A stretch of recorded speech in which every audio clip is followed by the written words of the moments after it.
the miles and cars now, whichever get up. Light up my card with a sweet one bliss.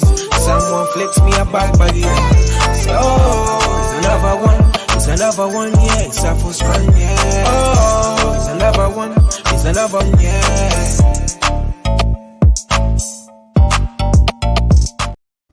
What is going on, people? Welcome into the first episode of the Influencer Boxing Show. My name's Abbas, and I'm delighted to be joined by boxing MC Hus Ragip. How you doing? I'm good, man. How are you? I'm not too bad, man. Like I said, I appreciate you for taking the time out to be the first guest on the show as well, and just have a good conversation about influencer boxing and a bit about yourself as well. It's my pleasure, man. Happy to be here, bro. Thank you. Before we get into it, as always, guys, this show and all the other shows on iBoxingHub is sponsored by D-Rock Clothing. So go ahead, head onto the website, type in the promo code iBoxingHub24, get yourself 40% off. And without further ado, let's talk about yourselves. I touched on it at the start as well. You're a boxing MC. So enlighten us a bit more. How did you get into that particular sphere, and what does it entail? I think my route was probably a bit different to the normal route, because my journey started back in 2019 when I was working for the DLR Docklands Light Railway train service for TfL at Bank Station. And while I was working there, we had these little PA systems, these little grey devices where you press the button and speak into it, and then your voice echoes that through the platforms, like giving announcements and letting people know that the trains are coming, where this train's going, and stand behind the yellow line and things like that. And while I was doing that, I remember during the training to get that job, they the company said, like, you know, if you can do like quirky announcements and you know, long as you're getting the information out and something a bit unique and fun, you know, they're all for it. So then basically, long story short, I started announcing the trains that were coming in as boxers. And yeah, can you give a quick example then? Because I'm not from London, but I'd like to hear it. I can't remember what how the lyrics used to go, but it's all on YouTube. You can see it all on YouTube. It was something like, you know, to all DLR fans, for the millions traveling around the world, you know, fighting at a platform 9 corner, and you know, what else was there? This train weighs in at 600 tons of pure steel, always on time with 0 delays. It was along them lines. But yeah, you can see it all on YouTube and on Google. But then one thing led to another, and then people just started recording it all, like every time I did it, and then it just blew up and went on BBC News, ITV News, and then I went on ITV This Morning Show 2 times. Well, the second time was via laptop because it was during the COVID times. Unbelievable Moments, Caught on Camera, Sky News, you know, and then BBC Radio 1. It just went massive. Like, it was just blowing up everywhere when it did. And then, you know, then COVID happened, and then like dampened it down, like stopped the trajectory of it all going. But during that time, just before COVID, I did do a couple of shows. So I decided to leave the DLR and go for my professional MC license with the British Boxing Border Control, and I got my license, and then I've done a couple of shows, and then then that's when I you know, went self-employed, you know, to do it full time, and that's when I decided, you know, I'm gonna push this. You know, I'm gonna go in this route. This is the route I want to go down.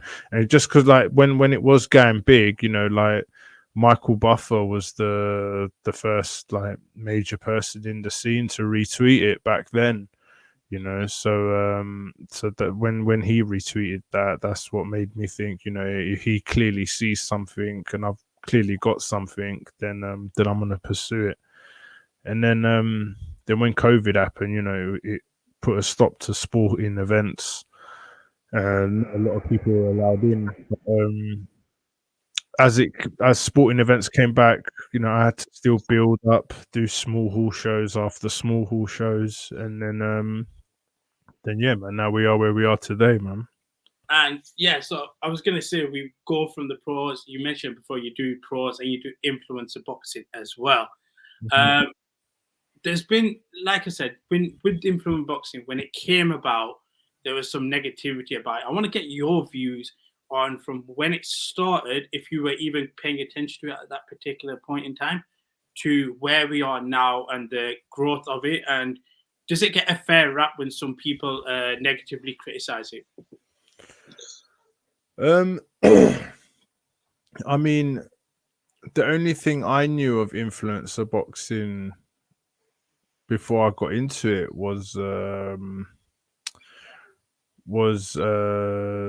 was it the Logan Paul and KSI? Oh, I just need to close this door because I can hear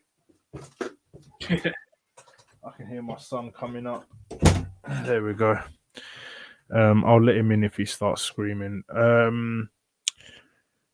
Yeah, the only thing I knew of influencer boxing was the Logan Paul and KSI fights, only because Eddie Hearn was involved in promoting it. That was the only thing I ever knew of it. I didn't know much more about influencer boxing, and then when, you know, I know there was more stuff. 1 second, let me just let him in. Come in, sit down.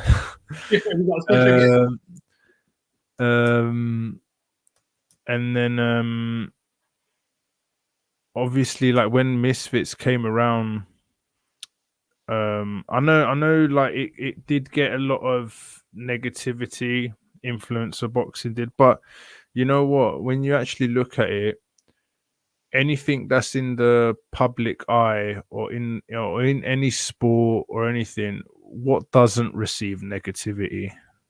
Do you know what I mean? It's one can't exist without the other. So it was just one of those things, you know, that, you know, it received negativity, but so does football, so does cricket, so does snooker, so does darts. There's always negativity in some form in everything, man. So yeah, that's my view on that. Because you're in the thick of it, one thing I've seen from pro fights or professional boxing, because technically some of these Misfits fights are classed as professional as well, and the influencer side is the fan base. You will see fans queuing outside for the prelim fights when it comes to influencer boxing, compared to, obviously, like you said, a normal boxing event where people start flooding in probably towards the core main event, maybe the third fight on the main card. Talk to me about that when it comes to the fans and the difference in the fans and what type of a relationship they probably have more with these guys compared to a normal boxer. I mean, the way you said it was pretty much accurate. It is true. Like, you know, on influencer scenes,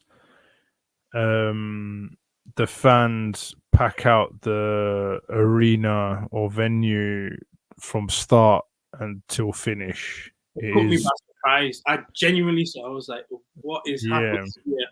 Yeah. So like that, in that sense, that is true, and in the pro game, unless it's a massive stadium fight, yeah, like, you know, when you look at some small halls, yeah, like it does tend to get a bit busier for just the main event, but the only thing is like sometimes in small halls it depends on the fighter's ticket sales. See, like that's like sort of a bit of a difference from shows that aren't, you know, televised, just say. You know, if they ain't got a televised backing, because a lot of the small hall pro shows are done aren't televised, you know, and it solely relies on the boxers selling tickets. That's what it's about. And then there's some events where some boxers have sold more tickets than the fighter who's on the main event, you know. So there's some instances where the place was mad banging, like, you know, with their fans, the place was crazy, and then after their fight had finished, a lot of the place had cleared out, and then now we've come to the main event and it's not as live and packed as it was for the other fight because he just sold more tickets. Do you know what I mean? So it's strange, but in terms of the actual fans as well, I mean, like the influence, I would say the influencer fans are more loyal to like the event, whereas to just the fighter. And what's it? So that's why like the event would get packed out more. Sorry, man. Okay, and but when there's pro fans, the pro fans, like when they're there to support their fighter, I've seen it like more of a crazier atmosphere. Okay. You know, like there was one York Hall show I did for my manager, and he had this Albanian fighter. His name was Yulde something, and I've never heard York Hall like that before. I've never heard it like that before, and I've done a world title at York Hall. I've done many titles at York Hall. I've done a Misfits at York Hall, but I've never heard York Hall like that before, and that was insane. You know, so I would say the pro fans, when they're there for their fighter, you see a different side to the rawness of the crowd, but the influencer fans are more loyal as a whole to the event and stuff like that. Perfect. Now, I do want to move on to a bit more about the fighters themselves. Recently, there was the list of the top 5 pound for pound guys, and controversially, some people, the fighters themselves, will comment on that. Probably a bit more than probably you see with pro boxers when it comes to the Ring Magazine top pound for pound. If I had to ask you your top 5, who would they be? What, in pros or influencers? Influencer. Oh, okay.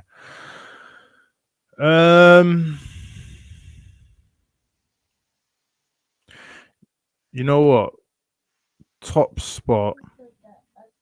I would have to give top spot to Slim, man. You know, he's undefeated, and he was always like the underdog most of the time, and he's always proved again and again and again. So I'll give the top spot to Slim. Second, that's a tough one. Second, where we put in, I'll probably put KSI or Dean there. Yeah, I was about to say Dean.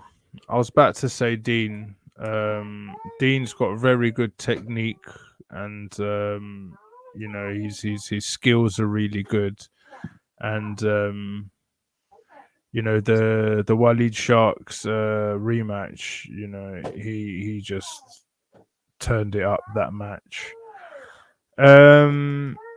For third place, I would probably say,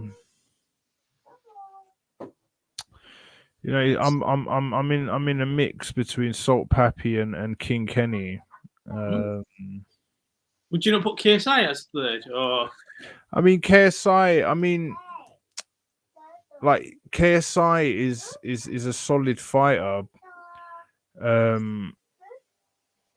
But I haven't seen much of him. Do you see what I mean? So like you know, I mean, what he done the first Misfits was amazing. You know, fighting Swarms and Pineda. You know, 2 fights in one night. That was very impressive. You know, the temper knockout was really good.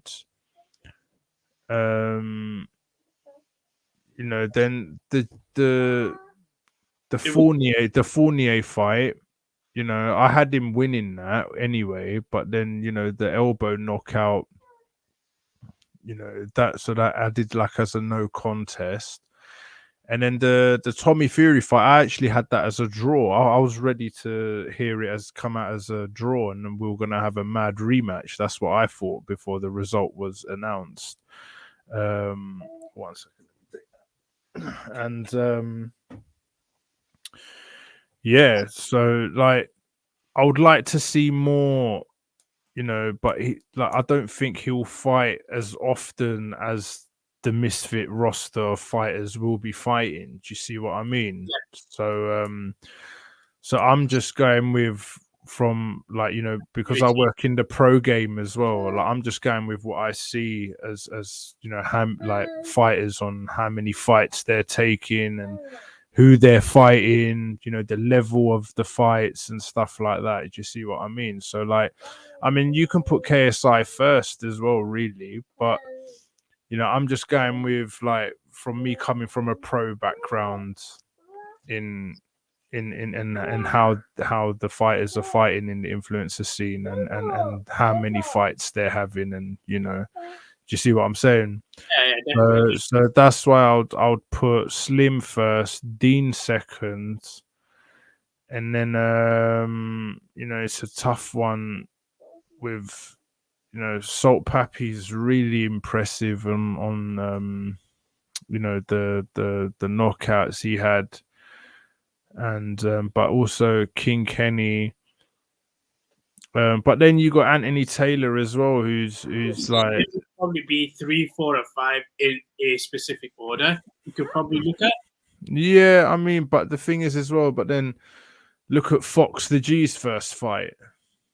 You I was going know, to say, we'll touch on the lightweight tournament towards the back end as well. That was impressive. Joey yeah. Knight as well. I mean, so like, you know, but like again, I would love to put Fox in that list, but it's just he hasn't had many fights. He's only had one. Do you see what I mean? So like that was like the whole sort of similar thing to KSI. Like he hasn't had many fights to see again, you know. And but yeah, so like I don't know, it's gonna be hard. I mean, like see, I would like to see Salt Pappy versus King Kenny. That would be a good fight to see. But yeah, I mean, I don't know how to list this, man. So we went with Slim first, Dean second. I'll probably go with Salt Pappy third, and then who else, man? I might have to put Anthony Taylor fourth. Yeah, I'll put Anthony Taylor in there. You got to give him his props, man, because he like he goes in to get the job done, you know, and he does, no matter what methods he uses, he goes in to get it done, and he does, man. So I'll put yeah, Anthony Taylor fourth, and then fifth. 1 minute. Go outside. Come here. Come here. Oh, he's gonna go off on one now, man. I can feel it. Yeah, so fifth, I would put Probably King Kenny out of the process of yeah. Then I'll put King Kenny as 5 then, man. Yeah. For a little bit long because I can hear in the background. Yeah. It's getting a bit loud. I just want your take on KSI then, because in the Leeds event I was there as well, and we saw Slim towards the back end walking around with the poster saying he wants that fight. Yeah. What's a more lucrative fight, or the fans would want more, Slim versus KSI or Jake versus KSI? What also has more of a chance for you being made?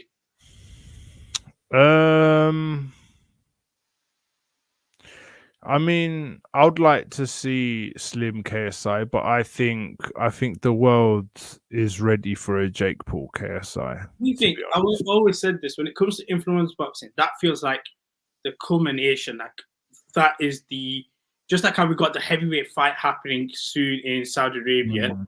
that just feels like that's the Misfits or Influencer Boxing main event. Like after that, we don't need more. We will get more, but we don't need more because we've reached the pinnacle. Is that your feeling behind that fight? In sense of we don't need more. Like, what do you mean with KSI only, or influencer I scene? feel like just in general, because if we have that heavyweight, like how we got Usyk versus Tyson Fury, and that's the fight we've been craving for because it's undisputed. Yeah.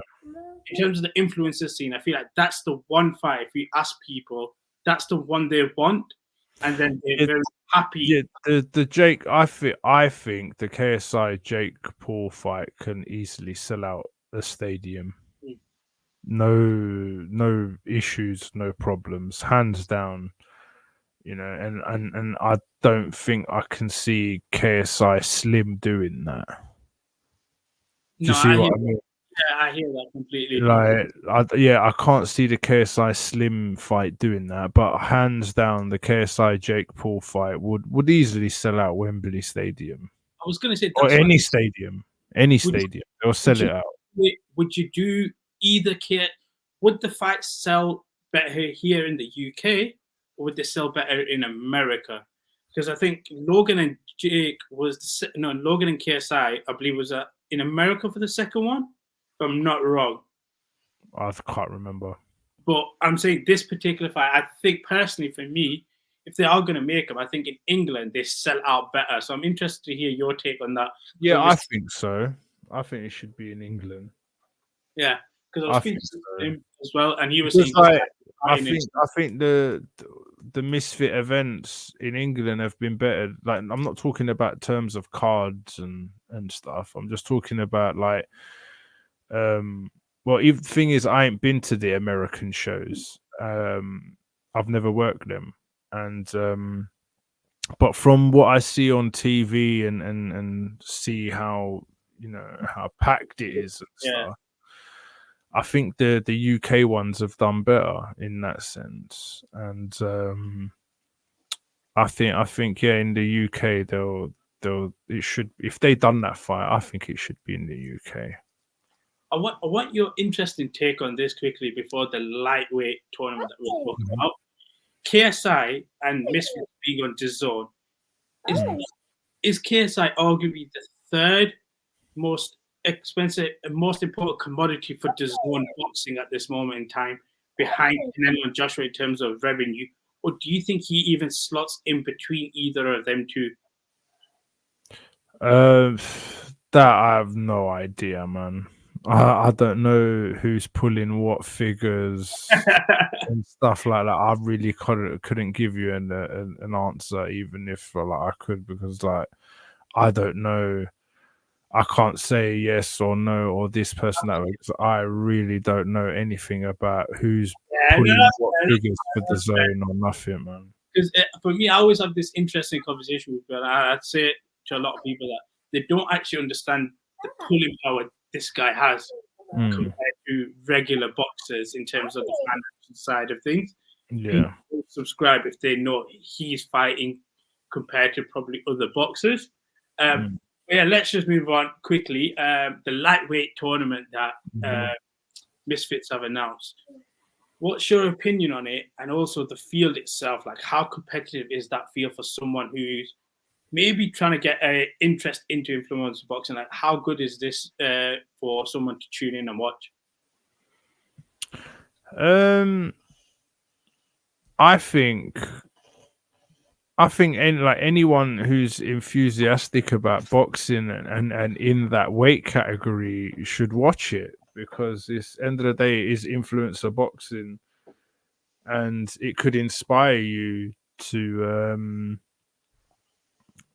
start creating content maybe and try and get into the influencer scene to see how you're compared to these people in the same weight category, so I think if you're into boxing and you're training boxing and you're in roughly around that weight category, you should definitely tune in 100%. And also, obviously, if you're a fan of the scene, then yeah, tune in definitely. What's your early views on the tournament? Like, who's your standout 2 or 3 guys that you're looking at? Potentially, who's that one that's hiding under the covers that nobody will know, and then might spring out? Because I know you interviewed Fox as well briefly as well on your own channel. Yeah. But yeah, who would be your little standout picks, and who's that one guy that may spring a surprise for you? Fox isn't in this one though, is he? I believe so. It might be. I'm not 100% sure. Let me double check it for you. Yeah, Whilst let me have a look as well. Let's have a look.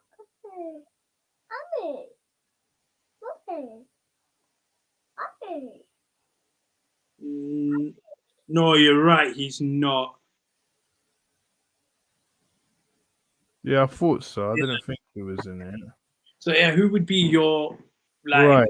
So who we got here? I mean, I've only seen Waleed Sharks. Is that Yuddy Gang? Yeah. Yeah, and who the guy next to Waleed? What was his name again? Joey Knight. Yeah, I think I've seen him before. Yeah, he was on the rest that I think he defeated Most Wanted. Yeah. Oh right, yeah, that was it. Yeah, so I've seen he moved really good. So apart from that, I haven't seen anyone else. But the Tasmanian Devil guy, I'm looking forward to seeing him actually. You know what? This might be a bit of bias from myself. I think Ace Moosa's the ace in the pack. Based off what I've seen in terms of when he was announced and the reaction, there seems to be a lot of people that are like, this guy might be slept on when it comes to this particular tournament.